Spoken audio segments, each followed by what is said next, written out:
یہ میں باتیں اس لیے کر رہا ہوں کہ منفی پروپیگنڈا کیا جاتا ہے ہمارے متعلق کہ حضرت علی رضی اللہ تعالیٰ عنہ کی یہ توہین کرتے ہیں یا دشمن ہیں یا خاندان علی کے دشمن ہیں. ہماری ایک آنکھ کا نور حضرت سیدنا صدیق اکبر ہے اور ہماری دوسری آنکھ کا نور حیدر کرار ہے رضی اللہ تعالی عنہ. ہم جس طرح احترام کرتے ہیں نا حضرت عمر کا، اسی طرح ہم احترام کرتے ہیں حسنین کریمین کا. سنیو بولو، جتنی عزت، عظمت، حرمت، فضیلت، وقار میرے اور آپ کے دل میں ام المومنین عائشہ صدیقہ کا ہے، وہی عزت اور عظمت اور حرمت ہمارے دل میں حسنین کی ماں سیدہ فاطمہ کی ہے. ہمارے لیے برابر ہے، ہمارے لیے برابر ہے. ہم نے دونوں آنکھیں کھلی رکھی ہوئی، ہم نے ایک آنکھ بند نہیں کر کے رکھی، ایک طرف دیکھیں دوسری طرف نہ دیکھیں، نہیں، ہم دونوں کا یکساں احترام کرنے والے ہیں. حضرت علی رضی اللہ تعالیٰ عنہ کا بھی احترام کرتے ہیں. بلکہ میں اکثر تقریروں میں کہا کرتا ہوں، آج پھر کہتا ہوں، کوئی نئے لوگ آئے ہیں ہماری اس تقریر پر، فیس بک کی تقریر پہ کمنٹ ہوں گے دشمنان علی ہیں، دشمنان علی پہ لعنت. آپ کیوں لعنت کرتے ہیں دشمنان علی پر؟ آپ کو کیا ضرورت ہے لعنت کرنے کی کمنٹ میں؟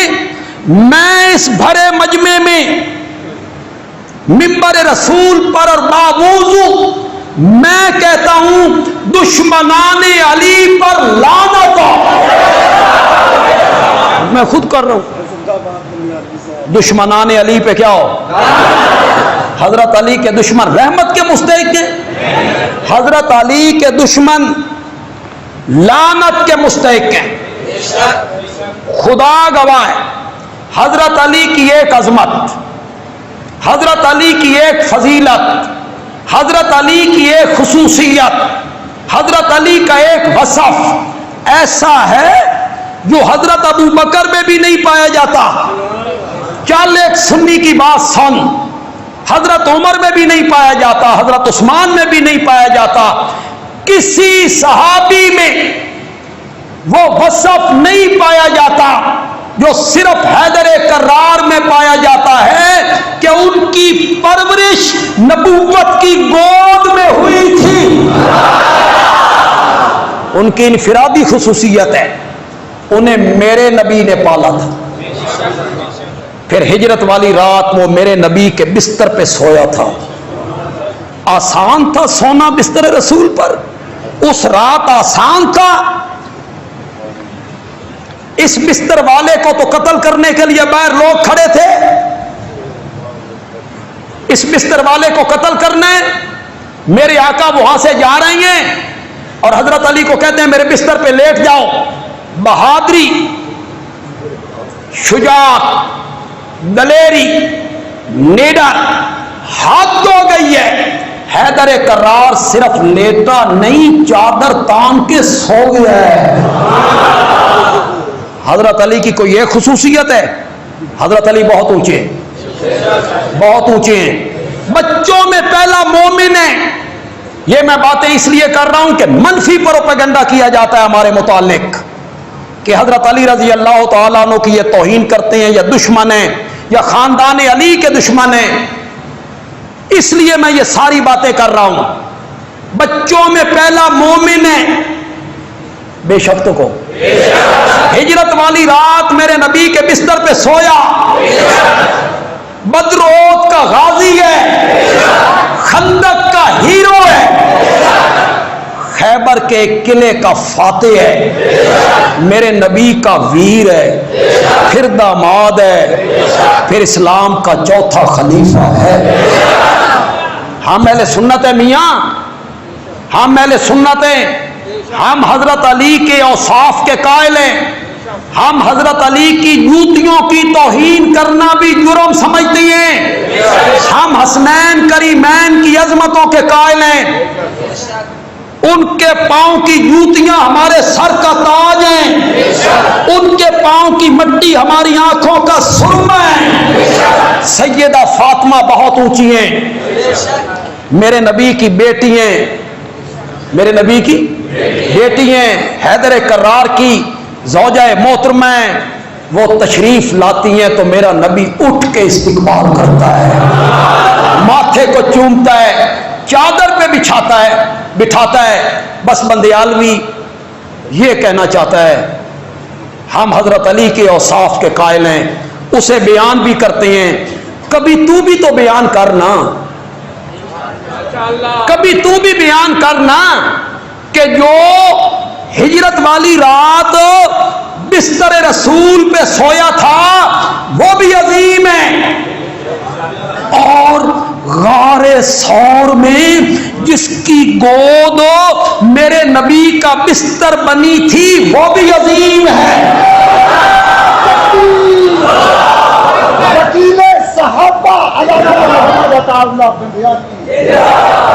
ہم قائل ہیں تو آپ بھی قائل ہو نا, آپ بھی ان کے اوصاف کا تذکرہ کریں نا, آپ بھی ان کی صفات کا تذکرہ کریں نا. غار میں ان کی گود میں سر رکھ کے میرے نبی سو گئے تھے. کہاں کہاں سے لوگ آئے ہوں گے, ہر مسلک کے لوگ یہاں موجود ہوں گے. سارے کوئی میرے اشاعت و توحید والے تو نہیں رہنا, دوسرے مسلک کے لوگ بھی موجود ہوں گے. خدا کے لیے ایک منٹ کے لیے تصور تو کرو یار, جتنے لوگ آپ بیٹھے ہو, آپ میں نمازی بھی ہیں اور وہ بھی ہیں جو کچے پکے نمازی, کدی پڑھ لی تھے کدی اللہ انہیں پکا نمازی بنا. کچھ ایسے بھی ہیں نہ کدی نیتی نہ قضا کیتی, اللہ انہیں بھی توفیق دی. مجھے وہ بھی لوگ نظر آ رہے ہیں جن کے چہرے پر سنت رسول ہے, اور وہ بھی نظر آ رہی ہیں جن کے چہرے پہ سنت رسول نہیں, اللہ انہیں رکھنے کی توفیق دے. جتنے لوگ یہاں بیٹھے ہو, نمازی غیر نمازی, چہرے پر داڑھی ہے یا نہیں, کیا آپ میں سے ہر بندے کی یہ تمنا نہیں کہ کبھی خواب ہی میں آمنہ کے لال کی زیارت ہو جائے؟ نہیں ہے آپ کی تمنا؟ بولتے کیوں نہیں ہو؟ کبھی خواب میں دکھا دے مولا وہ چہرہ کیسا تھا, کبھی خواب میں دکھا دے مولا ان کی داڑھی مبارک کیسی تھی, ان کے ہونٹ کیسے تھے, ان کی آنکھیں کیسی تھی, ان کی زلفیں کیسی تھی, وہ پگڑی کیسے باندھا کرتے تھے. خواب میں اور جس کو ہو جائے زیارت وہ صبح ایک ایک بندے کو پکڑ کے کہتا ہے میری قسمت ویک, میری قسمت ویک. من خواب آقا دی زیارت ہوئی. یہ بات میں جذبات میں آ کے بالکل نہیں کروں گا, آہستہ آواز سے کروں گا. آپ کی آمین پہلے رکا توڑ دے گی. سبحان اللہ. تو خواب میں آقا کو دیکھے, تیرے پیر زمین تے نہیں کھلوندے, اکیلی غار تھی, 3 دن اور 3 راتیں تھیں. ایک میرا نبی تھا, دیکھنے والا ابو بکر تھا. ابو بکر تیریاں ریساں ہی کوئی, ابو بکر تیریاں ریساں ہی کوئی. تو بھی تو بیان کرنا.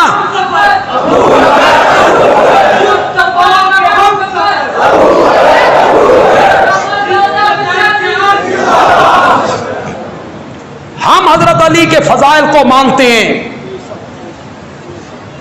یہ ہمارے عقیدے کا مسئلہ ہے, یہ ہمارے ایمان کا مسئلہ ہے.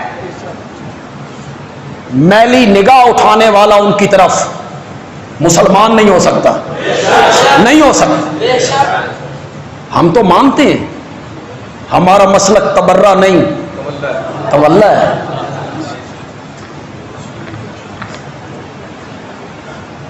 یہ جو ہمارے نعت خان ہیں, ہمارے حضرت نیلوی صاحب رحمۃ اللہ علیہ کہتے تھے نعت خور, نعت خور. یہ طے کر کے آتے ہیں 50,000 لیں گے 60,000 لیں گے, پہلے طے کرتے ہیں. اتو دیاں ویلاں بھی ساڈیاں, پھر ممبر پہ آ گئے, سٹیج پہ آ گئے, چہرے پہ داڑھی, لباس دیکھو تو عجیب سا ہے. سنی کہلاتا ہے, سنی کہتا ہے میں اہل سنت ہوں. سٹیج سنیوں کا, ممبر سنیوں کا, مسجد سنیوں کی, سننے والے جو ہیں وہ بھی سنی کہلاتے ہیں. اور یہ نعت خان جو ہے یہ نعتیں پڑھ رہا ہے سنی مجمع میں. وہ گھر والے تھے, یہ در والے. گھر والے کون ہیں؟ حضرت علی رضی اللہ تعالیٰ عنہ, حسنین کریمین رضی اللہ تعالیٰ عنہما, سیدہ فاطمہ, یہ گھر والے ہیں. اور وہ در والے ہیں. در والے کون؟ ابو بکر, عمر, عثمان. پھر آگے نعت خان کہتا ہے در والے گھر والوں کا مقابلہ کیسے کر سکتے ہیں؟ گھر والے تو گھر والے ہوتے ہیں. میں اکثر تقریروں میں بریلوی مکتب فکر کے علماء کو اپیل کر رہا ہوں, ان کے سنجیدہ علماء, ان کے سنجیدہ علماء, ان میں ایک عالم کا میں نام بھی لیتا ہوں, مولانا مفتی منیب الرحمان. بریلوی مکتب فکر کے جو سنجیدہ علماء ہیں, میں ان سے گزارش کروں گا اپنے نعت خانہ نو سمجھاؤ, ان کو سمجھاؤ. یہ اہل سنت کے سٹیج پر رافضیت کے وکیل نہ بنے, اہل سنت کے سٹیج پر وہی بات کرے جو اہل سنت کا مسلک ہے. کیوں میں غلط کہہ رہا ہوں صحیح کہہ رہا ہوں؟ اہل سنت کا سٹیج ہے تو اس پر بیان وہی کرو نا جو اہل سنت کا مسلک ہے. میں ان نعت خانوں سے اور ان کے ساتھ سٹیج پہ جو علماء بیٹھے ہوتے ہیں انہیں روکتے بھی نہیں ہیں. میں ان سے پوچھنا چاہتا ہوں حضرت علی رضی اللہ تعالیٰ عنہ کیوں گھر والے ہیں؟ کوئی وجہ بیان کرو میاں. انہوں نے جواب دیا وہ داماد نبی ہیں, میرے نبی کے داماد ہیں اس لیے گھر والے ہیں. بندیالوی کہتا ہے حیدر کرار اکیرا داماد ہے, عثمان دوہرا داماد ہے. وہ گھر والا کیوں نہیں؟ وہ گھر والا کیوں نہیں؟ اگر حضرت علی گھر والے ہیں تو عثمان بھی.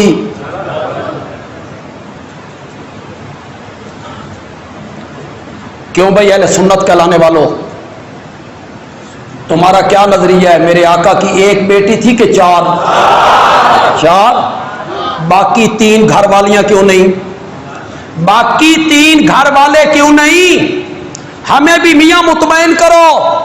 یہ در والے ہیں وہ گھر والے ہیں. در والے گھر والوں کا مقابلہ کیسے کریں؟ میرا موضوع نہیں ہے, میں اس طرف آگے ہوں, آؤں گا اپنی جگہ پہ. انتقال سے 4 دن پہلے عشاء کی نماز میں جب میرے آقا نے محسوس کیا کہ میرے لیے مشکل ہے مسجد میں جانا, نماز پڑھانا, بار بار غشی آ رہی تھی, بار بار غشی آ رہی تھی, تو تیسری بار میرے نبی نے کہا میں مسجد میں نہیں آ سکتا. مرو ابا بکر فلیصلی بالناس, ابو بکر کو کہو میرے مصلی پہ کھڑے ہو کے لوگوں کو نماز پڑھائے. کس کے حوالے کیا تھا مصلی؟ 17 نمازیں پڑھائیں, 17. کوئی انکار کرے نا, انکار کر کے دیکھو نا. 17 نمازیں پڑھائیں میرے نبی کی زندگی میں. کب؟ جب حضرت علی بھی مدینے میں, آپ کے چچا عباس مدینے میں, حضرت عباس کے بیٹے مدینے میں, حضرت علی کے بڑے بھائی عقیل مدینے میں, حسنین کریمین مدینے میں. بات تو میں بڑی کر گیا ہوں یار.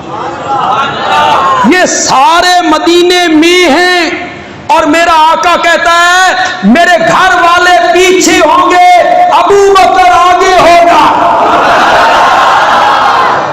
کس کو کھڑا کیا؟ 17 نمازیں پڑھیں.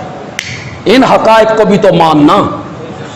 آج میرا دل کرتا ہے میں وہ تاریخی جملہ کہوں جو صرف میں ہی کہا کرتا ہوں.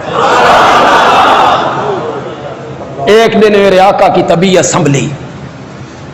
پوچھا نماز ہو گئی ہے کہ ہو رہی؟ فرمایا مجھے بھی مسجد میں لے چلو, میں مسجد میں نماز پڑھنا چاہتا ہوں. وضو کیا, 2 آدمیوں کا سہارا کھڑکی سے اندر داخل ہوئے. یہ محراب ہے, وہ سامنے کھڑکی ہے, حضرت عائشہ کا حجرہ ہے, اندر داخل ہوئے. کچھ اس طرف کے نمازیوں نے اشارہ کیا ابو بکر نبی آ گئے ہیں. کچھ حضرت ابو بکر کو محسوس ہوا کہ نبی آ گئے. ابو بکر نے مصلی چھوڑا, پیچھے ہٹنے لگے. پیچھے نبی جو آ گئے. جہاں نبی موجود ہو وہاں ابو بکر بھی مصلی پہ کھڑے ہونے کی جرات نہیں کر. نبی جو آ گئے. میرے ابو بکر نے قدم پیچھے ہٹائے. میرے آقا نے وہاں سے دیکھا ابو بکر مصلی چھوڑ رہا ہے. میرے آقا نے فرمایا مکانک یا ابا بکر, مکانک یا ابا بکر, مکانک یا ابا بکر.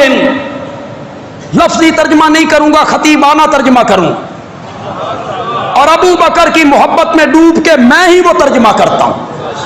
اگر کوئی اور خطیب کرے گا تو اس نے مجھ سے سن کے کیا ہوگا.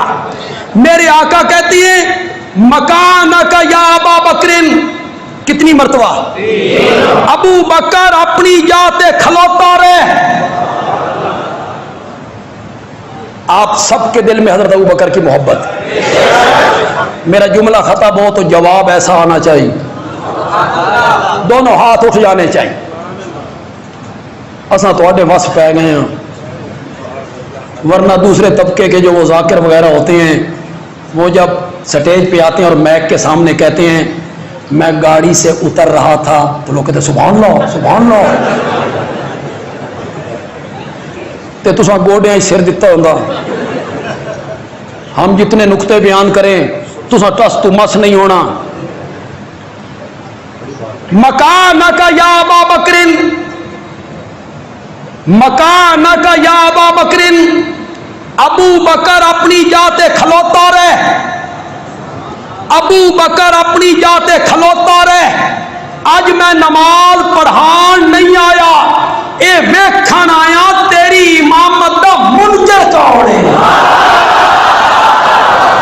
مکانک یا ابا بکر.